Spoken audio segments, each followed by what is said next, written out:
কি তিথি, গলার অবস্থাটা কেমন? কথা তো তুমি বলতে পারছো না, তাই তোমার হয়ে আজকে আমি ইন্ট্রো দিলাম।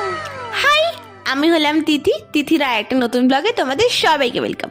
সকালবেলা হয়ে গেলাম ফ্রেশ। ফ্রেশ হয়ে আমি চলে গেলাম ক্লাসে, মানে ক্লাস করাতে।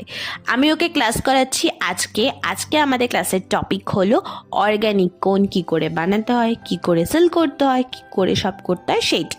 আর এই যে আমার পেজটা দেখতে পাচ্ছ, আমি আগের দিন রেডি করে রেখেছিলাম। তো এইখানে আমি আমার কোন স্টুডেন্টকে দিয়ে রেডি করাচ্ছি। আমার স্টুডেন্ট কাম আমার বন্ধু। তোমরা চাইলে এই কোনগুলো অবশ্যই নিতে পারো, আগে থাকতে শুধু একটু জানিয়ে দিলেই হবে। দেন হয়ে গেছি রেডি। রেডি হয়ে আইসক্রিম কিনে মাতাজি আর আমি মিলে মাতাজির পক্ষীরাজে চলে গেলাম দীপ্তি আন্টির বাড়ি।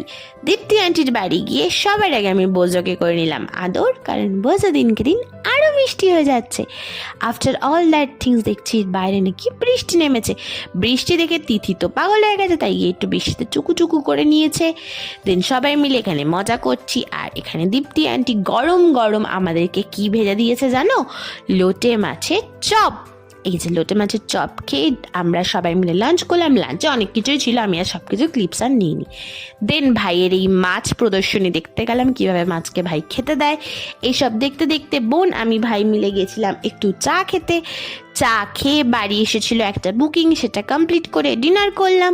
তো ব্লগটা আজকে এখানেই